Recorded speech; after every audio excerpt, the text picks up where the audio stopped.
चरण स्पर्श गुरु माँ, चरण स्पर्श गुरुदेव। गुरुदेव, कल आपके दर्शन हुए, मन आंगन जीवन सब धन्य हो गया।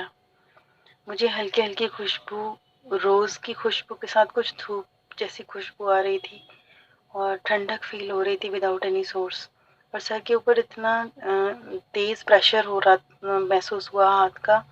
थोड़ी देर के लिए तो मेरी गर्दन बिल्कुल मूव नहीं हो पा रही थी, मैं एकदम स्टैचू बन गई। बहुत अच्छा अनुभव था। पर ये अनुभव मुझे बाद में मतलब रियलाइज़ हुआ। उस टाइम तो अनुभव रजिस्टर हो गया, लेकिन बाद में मैंने इसको एनालाइज़ किया। और कल क्लास ख़त्म होने के बाद भी काफ़ी देर तक मैं ध्यान में बैठी रही उसी तरीके से। इतनी अच्छी एनर्जी बनी हुई थी। और आज भी पूरा दिन जब जब अनुभव याद आ रहा था तब तब सिर के ऊपर वैसा ही प्रेशर महसूस हो रहा था। गुरुदेव, आपसे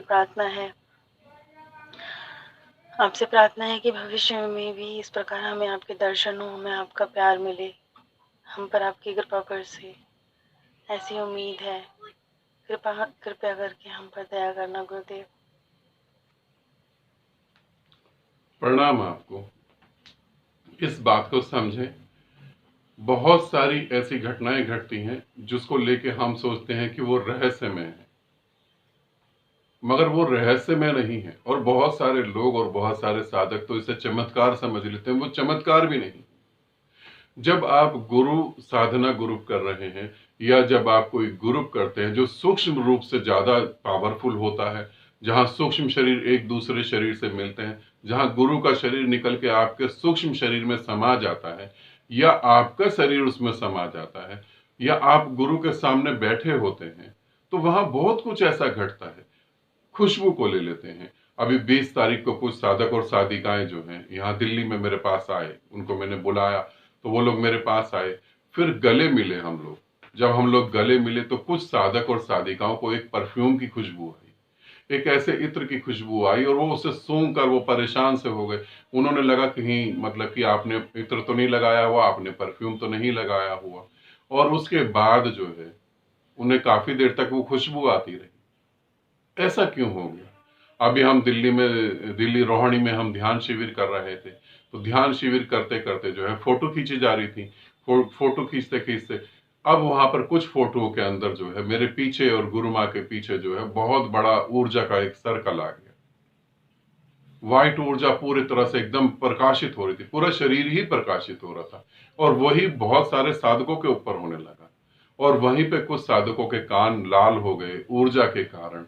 ऐसी घटनाएं ये स्वाभाविक घट जाती है, इसमें चमत्कार नहीं। तुम्हें अगर खुशबू आ रही है तो वो बिल्कुल ठीक है, मगर ये होता क्यों है? इसे समझना, ये होता क्यों है।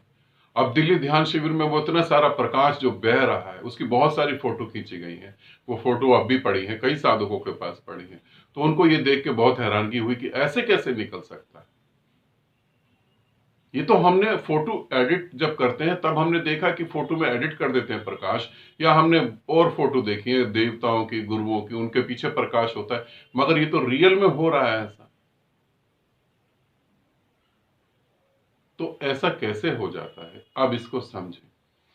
जब आप गुरु के सामने बैठे होते हैं तो आपकी आत्मा पूरी तरह से प्रकाशित हो जाती है। गुरु के आसपास एनर्जी का ऐसा फोर्स होता है, ऐसी पावर से वो बह रही होती है। गुरु संपूर्ण ब्रह्मांडों का केंद्र बिंदु होता है। अब जब वो संपूर्ण ब्रह्मांडों का केंद्र बिंदु है, गुरु से ही ब्रह्मांड पैदा होते हैं, गुरु में ही विलीन हो जाते हैं। गुरु ही करता धरता होता है। अब जब ऐसे शरीर के पास जिसमें वो इतना तेजी से बह रहा होता है, जैसे तुम उस शरीर के पास में आते हो या उस दायरे में आ जाते हो, तो तुम्हारी आत्मा भी एकदम से जंप करके विकसित हो जाती है, प्रकाशित हो जाती है। और ऐसी प्रकाशित होती है, फिर तुम्हें जो है इस पृथ्वी की नहीं, इस पृथ्वी के अलावा भी बहुत सारी खुशबू है, वो तुम्हें खुशबू आने लगती है। और तुम इतने प्रकाशित होते हो, तुम्हारे आसपास का ऑरा बदल जाता है, तुम्हारे आसपास प्रकाश किरणें बहने लगती हैं, इतनी ऊर्जा उठती है कि तुम्हारा शरीर गर्म हो जाता है। ये कोई चमत्कार नहीं है, ये बस तुम्हारी ग्रहणशीलता है। तुम गुरु के पास बैठ के जब ग्रहणशीलता, जब तुम ग्रहण करने लगते हो तो तुम उस ब्रह्मांड को महसूस करते हो। ऐसा कहना बिल्कुल गलत है। तुम ब्रह्मांड के केंद्र बिंदु बन जाते हो, तुम ही सेंटर पॉइंट बन जाते हो। और गुरु और तुम में कोई भेद नहीं होता। तो वहां ये चीजें तुम्हें दिखाई देती हैं। और ये बंद आंखों से दिखाई देती हैं, ये खुली चमड़े की आंख से भी दिखाई देती हैं। बहुत सारे साधक साधिकाएं जब ध्यान करते हैं तो उनको मेरा शरीर नहीं दिखाई देता, वहां सिर्फ प्रकाश ही दिखाई देता है। और शरीर तो फिर भी झूठ है, प्रकाश बिल्कुल सत्य है। तो वहां प्रकाश भी दिखाई देता है, और प्रकाश जब भी दिखाई देता है जब तुम्हारी आत्मा प्रकाशित हो जाती है। तो गुरु साधना में ऐसा हो रहा है नहीं, रियल लाइफ में 24 घंटे ऐसा घट रहा है, 24 घंटे। अभी कल ही हम जो है यहाँ कुछ साधकों के साथ घर पे ध्यान कर रहे थे, रात के 11:30 या 12 बजे का टाइम था। तब हम यहाँ पे ध्यान कर रहे थे, गुरु साधना खत्म होने के बाद कुछ साधक थे, उनके साथ ध्यान विधि चल रही थी। तो वो ध्यान हम जब यहाँ रात को बैठ के कर रहे थे तो एक साधक उठा, हमने पूरे कमरे की लाइटें ऑफ करी हुई थी, और वो एक साधक अचानक ही जमीन से उठ के खड़ा हुआ और वो बटन की तरफ गया, उसने बटन दबाया और लाइट चालू कर दी। तो फिर सभी ने आंख खोल ली और मैंने पूछा तुमने लाइट क्यों चालू कर दी? उसने कहा लाइट चालू कर दी। उसने कहा इतना प्रकाश हो रहा था, मेरे को लगा किसी और ने लाइट चालू करी है, मैं तो लाइट बंद करने गया था और खुली आंखों से मेरे को कमरे में सिर्फ प्रकाश ही दिख रहा था। तो मुझे लगा गुरुजी ने पता नहीं कौन सी लाइट लगा दी कि इतना प्रकाश हो गया, मैं तो बटन बंद करने गया था। ऐसा भी हो रहा है, और ये इसीलिए हो रहा है, और बहुत कुछ आनंदित हो रहा है, और ठंडक महसूस होना, क्राउन चक्र पे ऊर्जा महसूस होना, ये सब कुछ जो घटित हो रहा है वो बिल्कुल सत्य है, बिल्कुल सत्य है।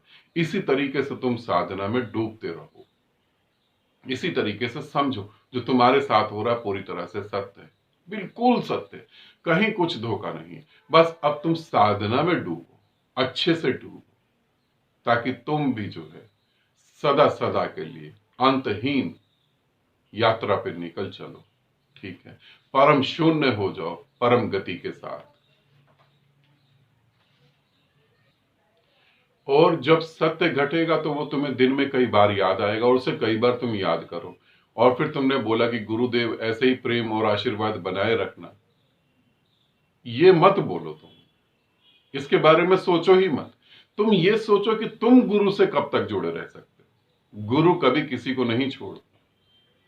तुम आंख मीच लेते हो, तुम हाथ छुटाते हो, तुम हाथ छोड़कर पीठ दिखाकर तुम भाग जाते हो वासनाओं को जीने के लिए, अपनी इच्छाओं को जीने के लिए। गुरु अगर तुम्हें छोड़ देता तो दोबारा अपनाता ही नहीं। दोबारा क्यों अपनाया? क्योंकि उसने तो छोड़ा ही नहीं था। जैसे सूरज निकला हुआ, तुम्हारा मन चाहे तो आंख बंद करके खड़े रहो, और तुम्हारा मन चाहे तो आंख खोल लो और सूरज को देख लो। ऐसे ही सूरज ने तुम्हें नहीं छोड़ा, नीले आकाश ने तुम्हें नहीं छोड़ा, हवाओं ने तुम्हें नहीं छोड़ा, गुरु ने भी तुम्हें कभी नहीं छोड़ा।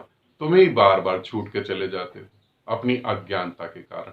तो ये नहीं कहो कि सदा प्रेम बनाए रखो, ये कहो कि कैसे हम सदा उस प्रेम को जीते रहें। ठीक है, आनंदित रहो, सदा खुश रहो। बहुत बहुत प्रेम आप सभी को।